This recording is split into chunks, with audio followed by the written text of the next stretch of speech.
Om Shanti Shanti Shanti.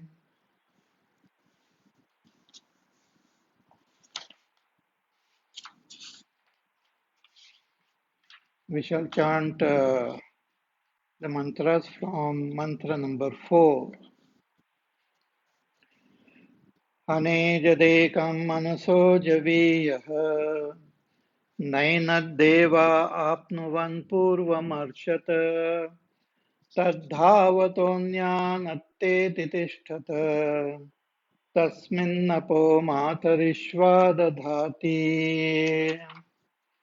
तदेजति तन्नैजति तद्दूरे तद्वन्तिके तदन्तरस्य सर्वस्य तदु सर्वस्यास्य बाह्यतः यस्मिन् सर्वाणि भूतानि आत्मैवाभूद्विजानतः तत्र को शोकः कः तत्र को मोहः कः शोकः एकत्वमनुपश्यतः सपर्यगाच्छुक्रम् अकायम् अव्रणम् अस्नाविरगम् शुद्धमपापविद्धम् कविर्मनीषी परिभूः स्वयंभूः याथा तथ्यतोऽर्थान् व्यदधाच्छाश्वतीभ्यः समाभ्यः. So this Upanishad begins with a beautiful mantra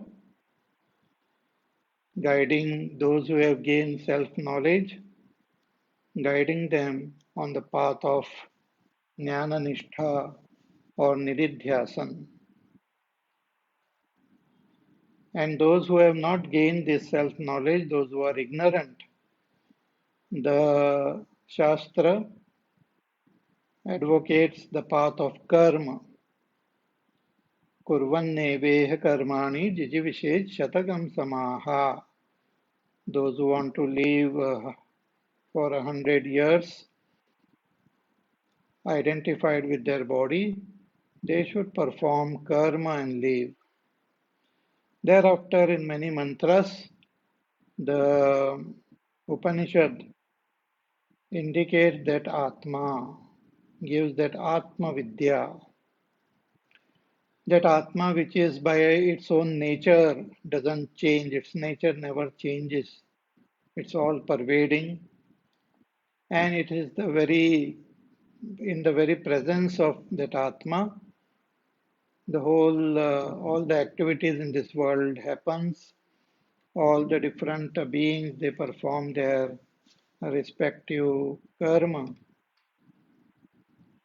That Atma is by itself all pervading, is different from the gross body, subtle body, as well as the causal body. It is ever pure and free from all papa. It's of the nature of knowledge. It is present not only in this world as everything, but it also transcends everything. Paribhuhu Swayambhuhu Yathathatyatothan Vedadha Shashvatibhyas Samabhyah. And it is the self alone which has allocated the work to the different devatas and the prajapatis. So thus the self was revealed. Now in the following mantras, the Upanishad gives guidance to those who are ignorant and those who have to follow the path of karma. So very important that we should pursue the path of proper karma. In Bhagavad Gita also, Bhagavan tells that karmanyevadhikaraste ma phaleshu kadachana ma karma phala heturbhuhu ma te sangostva karmani. That one should, once adhikar is in karma only, One should keep performing karma, should not become lazy, should not give up karma, and should not do or perform those karmas which are prohibited. So here, those who are ignorant and they perform their karmas properly, they progress on their spiritual path. May take many lifetimes, but they continue moving ahead on their spiritual journey. Bhagwan Shankaracharya ji, he writes that तथा च तत् फलं सप्तान्न सर्गः तेषु आत्मभावेन आत्मस्वरूप अवस्थानम, that due to ignorance when they perform this karma, they are born in different life forms. They keep moving in different lokas, uh, and but they progress. And finally, when the antakaran becomes shuddha, they can pursue, gain that self-knowledge and pursue the path of jnana nishtha, nididhyasana. So this twofold path is very clearly given in our Vedas, as well as it is mentioned very clearly in Bhagavad Gita also. In Gita, Bhagavan tells in third chapter, कि लोकेस्मिन् द्विविधा निष्ठा पुरा प्रोक्ता मया नघ ज्ञान योगेन सांख्यानाम कर्म योगेन योगिनाम. That I have given this twofold path. One is the path of jnana and path of karma. Even in the sixth chapter, Bhagavan tells very clearly कि आरुरुक्षोर मुनेर योगम कर्म कारणमुच्यते योगारूढ़स्य तस्यैव शमः कारणमुच्यते. That those who want to pursue the path of meditation, even those who want to meditate, they should first follow the path of karma and purify their mind and gain that self-knowledge and become fit for meditation.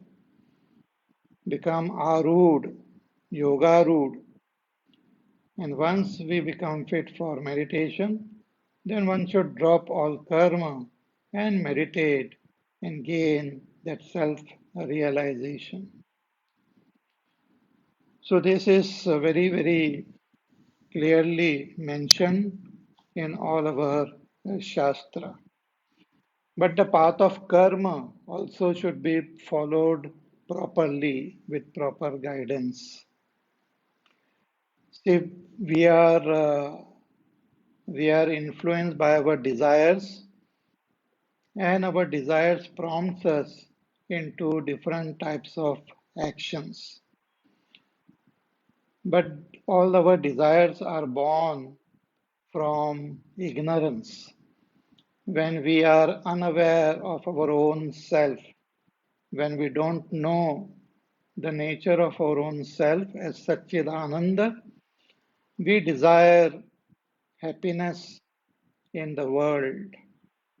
We identify with our body and desire happiness in the world through our body, through our senses. So, in order to gain this happiness, we perform actions. So, all our actions are propelled by our desires. And the more we perform actions, the more desires also generated, and more we get caught up in this samsara. So, what is the way out?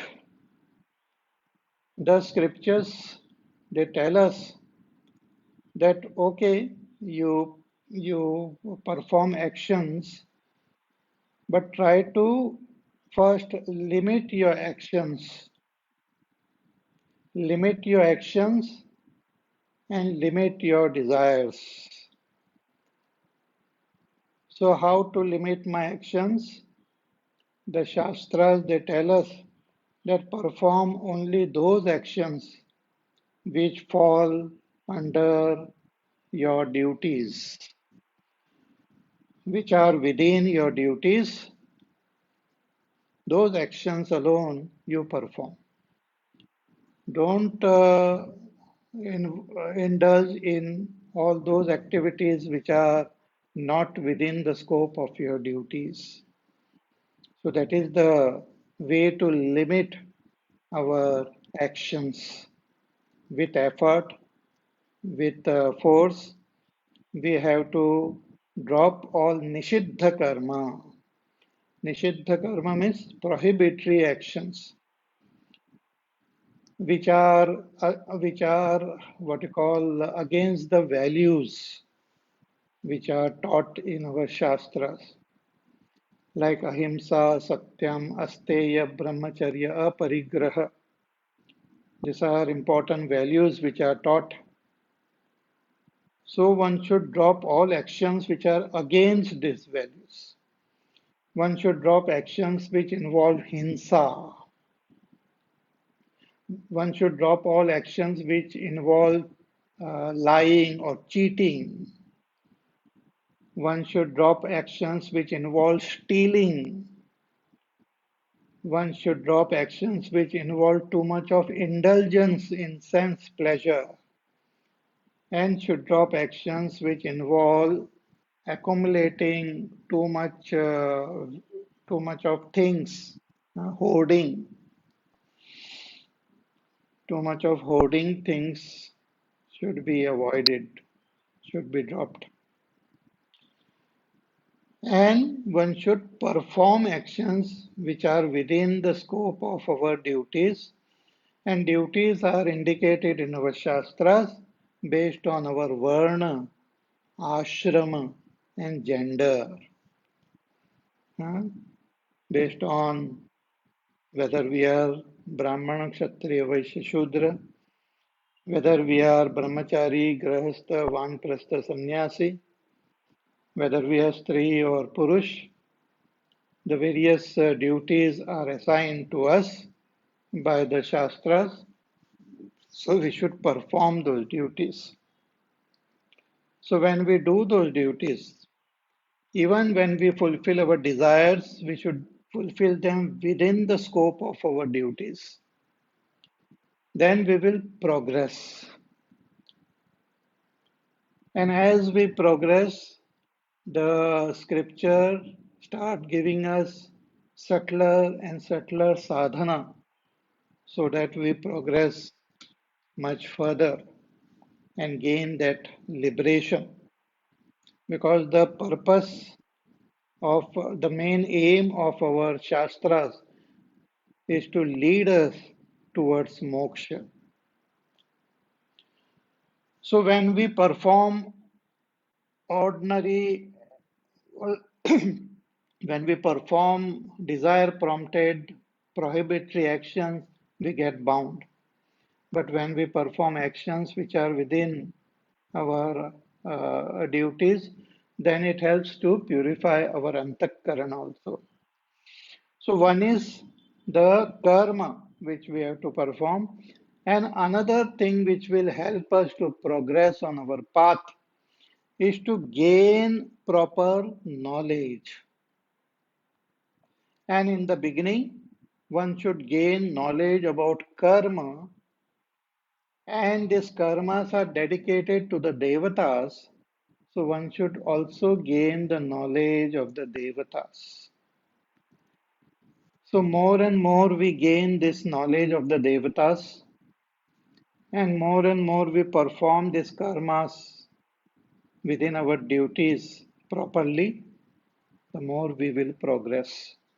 Our antakarana will become pure, and we will develop that jidnyasa to know higher and higher things.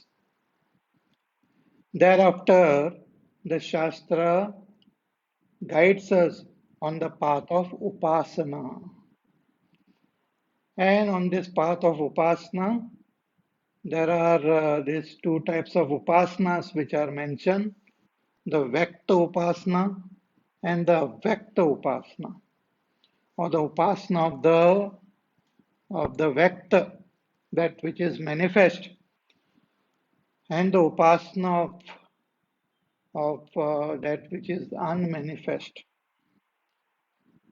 So through Upasana we progress further, and when our antakarana becomes pure, we develop the jidnyasa, we gain self-knowledge, and once we gain self-knowledge, we can drop all karma, we can drop all upasana, and we can meditate and gain abidance in our own self. So this is the path of karma, which was hinted in the second mantra. And now from this mantra number 9, the Shastra guides us on this path in its own typical way. So let us chant mantra number 9. Andham tama pravishanti ye vidyamupasate tato bhuya ivate tamaha yau vidyayagam rataha. अंधं तमः प्रविशन्ति ये विद्यामुपासते ततो भूय इव ते तमः यौ विद्यायागं रताः. Here in this mantra, the Shastra first criticizes the path of exclusive karma and the path of exclusive Devata Jnana. And thereafter, in the following mantra, the Shastra will tell us to follow both this sadhana together. The Shastra wants us to follow this karma and Devata Jnana together so that we progress faster on our spiritual path. So let us try to understand this mantra. So he says कि अंधम तम प्रविशन्ति ये avidyam upasate. Here it is said that those who worships avidya, they enter darkness. Those who worship avidya, they enter darkness. Andham tamaha, blinding darkness. Andham means blinding, tamaha, darkness. Pravishanti, they enter. Ye, those who avidyam upasate, those who worship avidya. First we will see the literal meaning. And then the second line says, कि ततो भूय इवते तन्महा या उ विद्यायागम रताहा. And those who worship vidya, literally vidya means knowledge. Those who worship knowledge, they go into greater darkness. Tato bhuya ivate tamaha. They as though go into greater darkness. See the following mantra, this mantra plus the following two mantras, they together convey one meaning. And later on there is another set of three mantras which convey another meaning, some sadhana. So here this mantra has to be understood properly. Just taking the literal meaning, we get confused because here it is said that those who worship ignorance, they go into darkness. Okay, that can be understood. But further it is said those who worship knowledge, they go into greater darkness. So here we have to understand the exact meaning of the term avidya and vidya, which is used here. These are all technical terms and they have a specific meaning in different context. Hmm. So in this mantra, in this context, the term avidya means karma because karma is opposite of vidya only. Only those who are ignorant, they are involved in karma. Those who finally gain self-knowledge, become free of all karma. So karma is indicated here by the term avidya. And by the term vidya, the knowledge of the devatas is indicated. Here vidya doesn't mean self-knowledge, but vidya means devata jnana. I had mentioned in the introduction also that the Vedas, they have these four parts: the mantra, or it's also called Samhita, then the Brahmana, the Aranyaka, and the Upanishads. In the mantra bhag of this Vedas are various stutis of the devatas and even nature. The devatas are praised and their nature is revealed. The whole world is is alive. The total cosmos is that Parama Devata who is Vaishvanara, and subtler than Vaishvanara is Hiranyagarbha. But within that Vaishvanara are so many devatas and who are allocated their respective work. And when we perform our work, we offer our work towards these devatas. We do karma and offer work toward these devatas. That is how we work.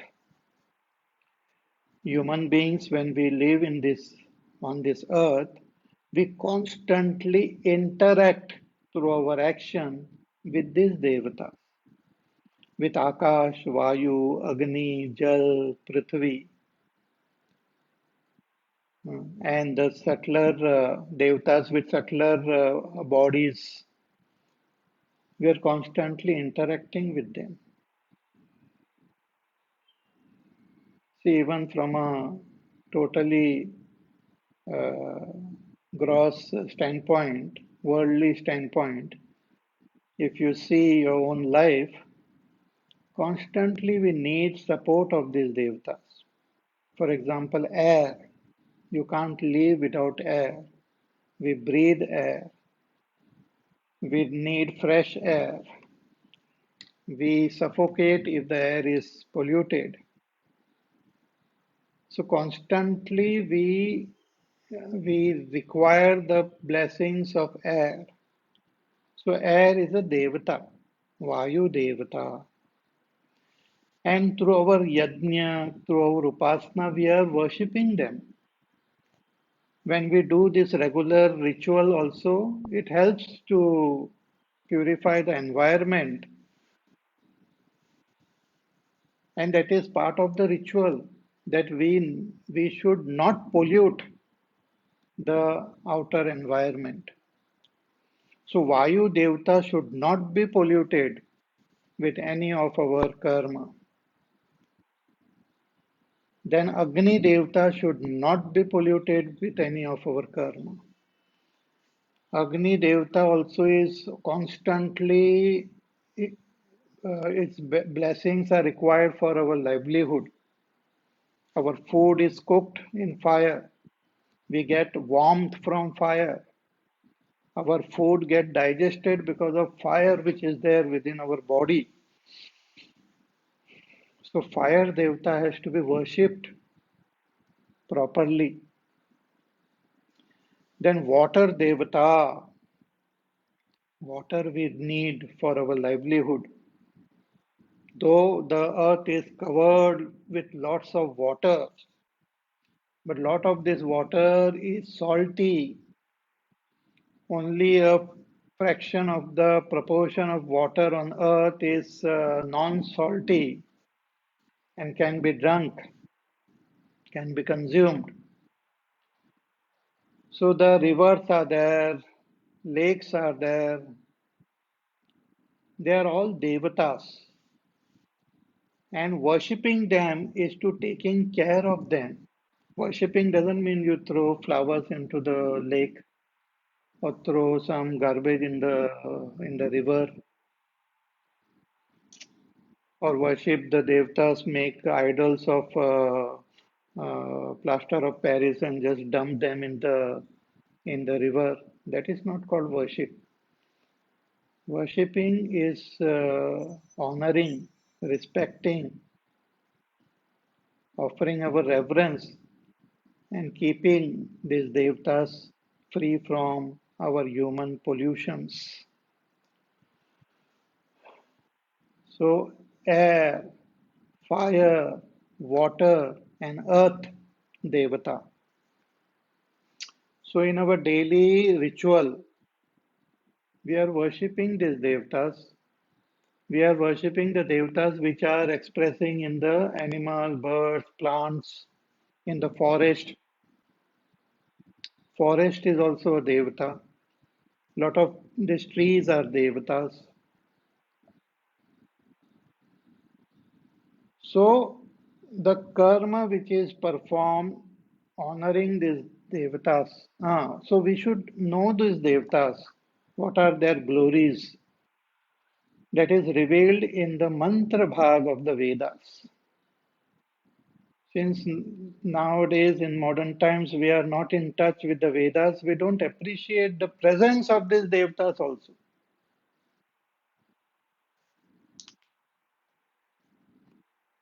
Somebody asked a child that from where the milk comes, who gives milk, from where it comes. So the child said it comes from plastic bags, it comes from bottles. The child was unaware that the milk comes from cows.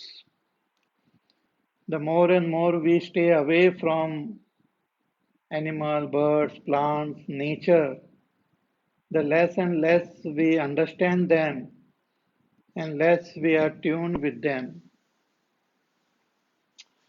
So the Vedas, the first lesson in the Vedas is to make us aware of these devatas. Become aware of the world around you. It is not inert. And in many times we say we have progressed as human beings. We have not progressed. According to our Shastras, we have not progressed. We are going down. In the good old days, we were in Satya Yuga. Then we fell down to Treta Yuga, Dwapar Yuga, and now we are in Kali Yuga. Why we have gone down? Because we are not in tune with nature. Every day we are polluting nature. Polluting nature means polluting the devatas. We are not worshipping the devatas. We are worshipping pollutants.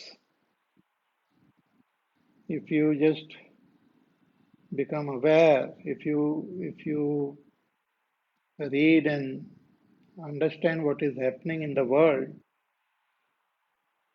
the pollutions which we have spread all over is very, very alarming.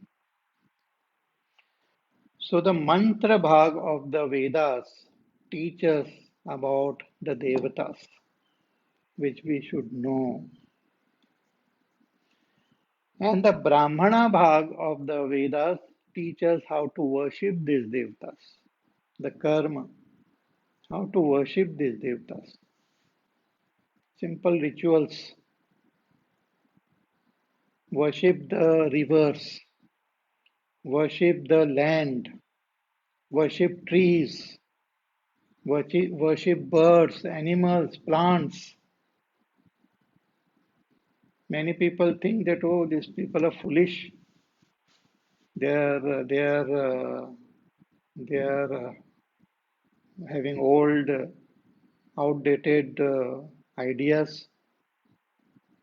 No, we are not foolish. Our tradition is not foolish.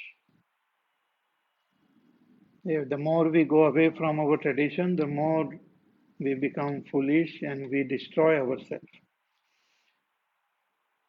So, worshipping those devatas is what is called karma. And knowing about these devatas is what is called jnana, vidya. Here, what the Shastra is saying, vidya means know the devatas. Avidya means do karma, dedicate those karmas to them. But it should be understood together properly. If we don't understand those devatas and just keep on performing some karma, then that is superstition. That is blind ritual, doing something ignorantly, not understanding the real value behind it. So the Shastra is saying, condemning such people, that if you just keep doing karma without understanding the glories of these devatas, you are going into darkness only. No doubt, even that is better, that one is doing these karmas, at least following the tradition. But if we don't know those devatas, then it is at a lesser level, this karma. So such people will go into darkness, means will get lesser result. Darkness doesn't mean they will go to hell or something, but they will get lesser result if one just does karma without appreciating the devatas, without knowing the glories of those devatas. And further, the scripture says that if you just know the glories of the devatas, but do not perform karma, huh? If one just does the know the devatas, but do not perform karma. Huh? Karma hitva ye tu vidyayam eva devata jnana eva rataha avirataha तत्र अवान्तरफलभेदं विद्या कर्मणो समुच्चयकारणम् आह.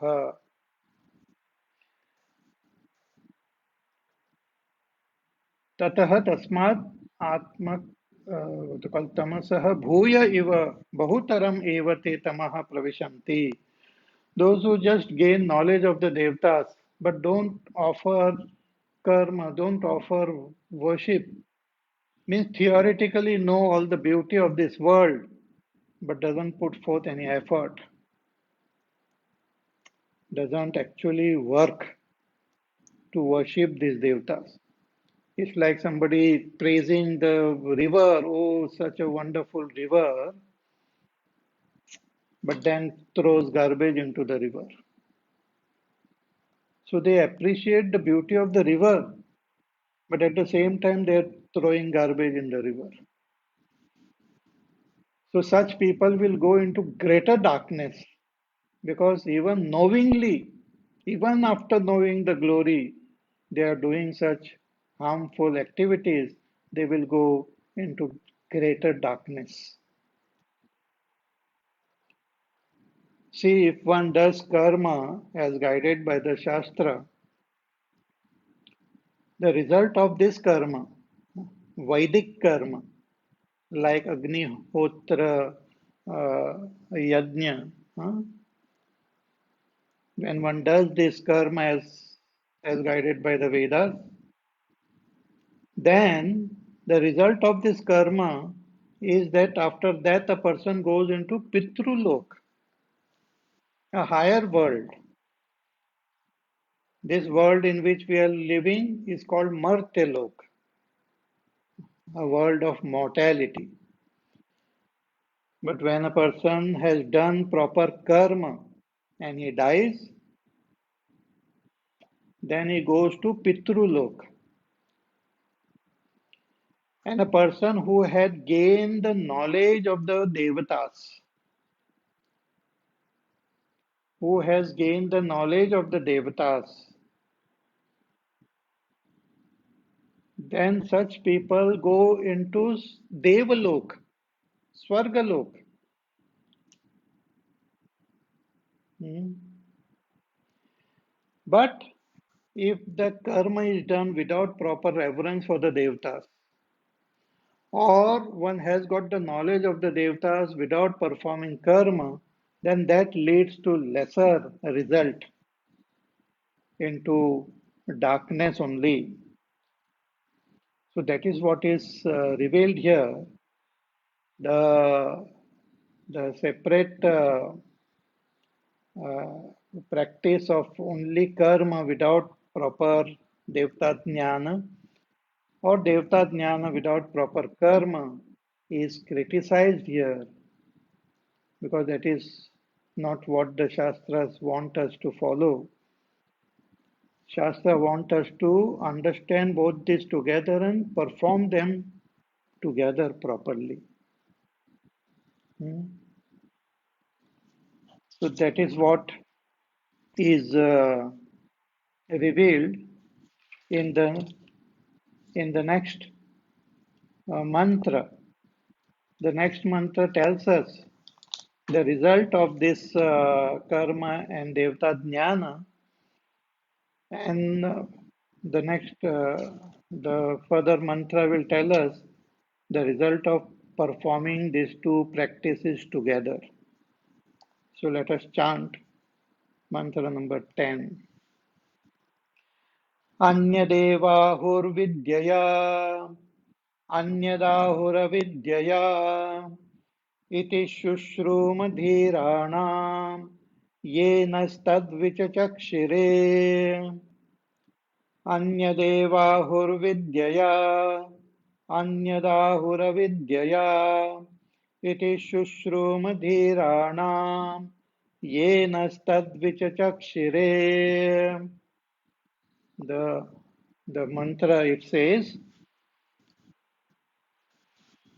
that we ourselves have heard. Here the Rishi as though is telling that we have heard this great knowledge from our teachers and they have heard from their teachers. See, the Upanishads never claim the knowledge began at a particular time. The knowledge which is revealed in the Upanishads are anadi. We have seen the Vedas are anadi, ananta, and apaurusheya. So here the mantra is saying that this was heard from our past, from our teachers. Means this knowledge is anadi. Iti shushruma dhiranam ye nastad vichachakshire. We have heard this from the wise people. who have revealed this knowledge to us.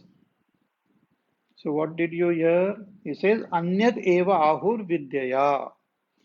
The result of vidya is different, and the result of avidya means karma is different. The result of vidya here is devta jnana, the knowledge of the devtas. So when you gain the knowledge of the devtas, you get so tuned to the devtas. And when we perform proper, offer our reverence and worship to those devtas, then this what you call this knowledge of the devtas take us towards Devalok. The result of Devta Jnana is Devalok. And the result of uh, karma, Vedic karma, is Pitruloka.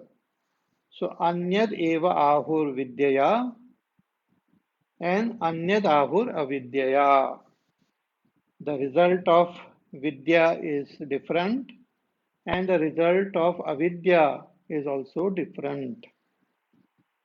So when one focuses one's attention only on the rituals as guided by the Shastras, one will go to Pitrulok.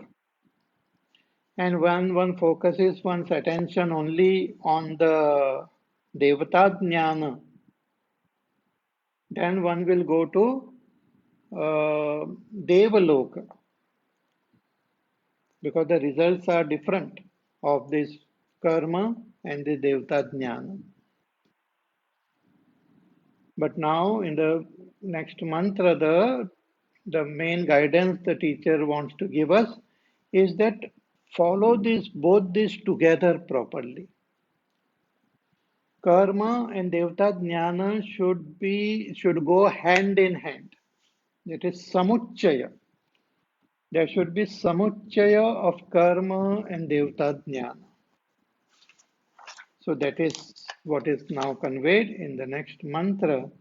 So these three mantras together gives us the guidance of performing karma, Vedic karma and Devata Jnana together to gain maximum result. Maximum result means maximum benefit on our spiritual path. So what is this mantra? It says, Vidyam cha vidyam cha yastat vedo bhayagam saha avidyaya mrityum tetva vidyaya vidyayamritamashnuते vidyam cha vidyam cha yastadvedo bhayagam saha avidyaya mrityum tirtva vidyayamritamashnuते. The Shastra says that vidya cha avidyan cha yas tad veda ubhayagam saha, that one who understands this vidya as well as avidya, one who understands the path of the devata jnana as well as the karma mentioned in the Shastra together, means understand the glories of the devatas. The more we understand the glories of the devatas, the more we will get tuned to those devatas. Otherwise, our karma will not be so effective. When we are in tune with the fire, with earth, with air, with water, and then we worship them, our worship will be more effective.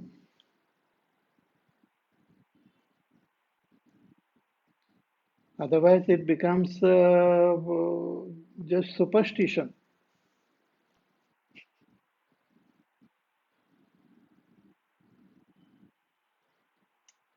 I saw one photograph somebody had posted. The mother is lying on the bed and her son is there and she is asking for water. Oh, my dear son, please give me water. I am asking for water for the past 1 hour. Please give me water to drink. And the son is telling the mother, please wait. I want to click some selfies and post on my Facebook on Mother's Day. I want to write, I love my mother very much and post this selfie. So this fellow is not aware of his mother that she needs his seva, but he is busy posting selfies and creating that uh, hype in the social media. Same thing when we are not aware of Akash, Vayu, Agni, Jal, Prithvi, even these five devtas, if you are aware properly and worship them in your day to day activities, live in such a way that you don't pollute these devtas, honor them, respect them, not in the name of worshipping devtas, spoil the whole nature. It has become competition. Hmm. People are nowadays they are competing in making huger and larger idols of different devatas. Hmm. And those idols are made from all those plaster of Paris and all sorts of colors and pollutants, and they worship with great pomp and show. And then thousands of idols are dumped into rivers, ponds, lakes, into those waters which are meant for us to drink. In your own home, you can try this. If you have some place where you have stored nice drinking water, worship some devta and then dump all those things into that water and use that water to drink. How can you drink that water then? That is not called worship. So here the scripture is telling us that understand those devtas and worship them properly. They should go hand in hand. Only karma without knowing the glories of the devtas is not good. Only knowing the glories of the devtas and not performing karma also is not good. Both should go together. Vidyam cha avidyam cha yastad vedo vayagam saha. One who understand them together, then you will get such wonderful benefit. You will progress on your spiritual path. He says, avidyaya mrityum tirtva. Through this avidya means through your karma, you will transcend death. Here, death means the all the impurities of our antakarana. Hmm. By performing those karmas, our antakarana becomes pure.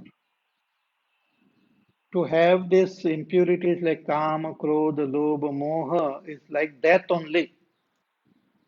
So when we perform this karma properly, dedicating them to the devatas, our antakarana will become shuddha. That is like transcending death. So avidyaya means through karma, mrityum tirtva, having transcended. Death means having purified your antakarana. Vidyayam amrutam ashnute. Through that vidya, through devata jnana, which is associated with proper karma, will take you, will give you, will make you a devata. Not only you will go to Devalok, but you will go there as a devata. Hmm? Shankaracharya ji, right? कि देवतात्म भावम अश्नुते प्राप्नोति विद्यया Atikramya vidyaya devata jnanena amrutam. Your amrutam means devatatma bhavam. One will become those devatas.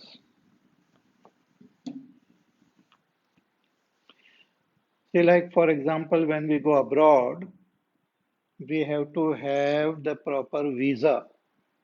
Then only we are given permission to go there. But once our visa get exhausted, we are pushed out of that country. Similarly, when we perform our karma rituals, we go to this Svargaloka. But once our punya gets exhausted, we are pushed back. But if we become devatas, then we become residents of those Svargaloka. Then we can stay for a longer time in Svargaloka. The citizens of those countries they are not pushed out. They can stay longer. So similarly, if we perform the karma along with proper knowledge of the devatas and have that reverence for the devatas, then we gain devatma bhava, devatatma bhavam ashnute. See, in some countries also, if you want to become citizen of that country, then they will take your interview. They will find out how much you know about that country and how much you have love for that country and how much you are in tune with the culture of that country. So the more and more you are tuned to the country and you are totally identified with the people of that country, then the country will be happy to give you citizenship. Similarly, the more we are tuned to the devatas, more we worship them and identified with them, then Bhagwan makes us devata, gives us citizenship in Swargaloka. Devatma Bhav we gain. So I hope these three verses are clear. They are otherwise quite confusing, but with proper guidance from Bhagwan Shankaracharyaji's Bhashya, the whole meaning becomes absolutely clear. So it says that if you just do ritual, karma, as guided by the Shastra, without understanding the Devatas, it will take us into darkness. And if we just understand the Devatas but don't perform karma, that also will take us into darkness. Because they give different result. Both this gives different result and can be performed by one person but gives different result. But if both are understood properly, if both are understood properly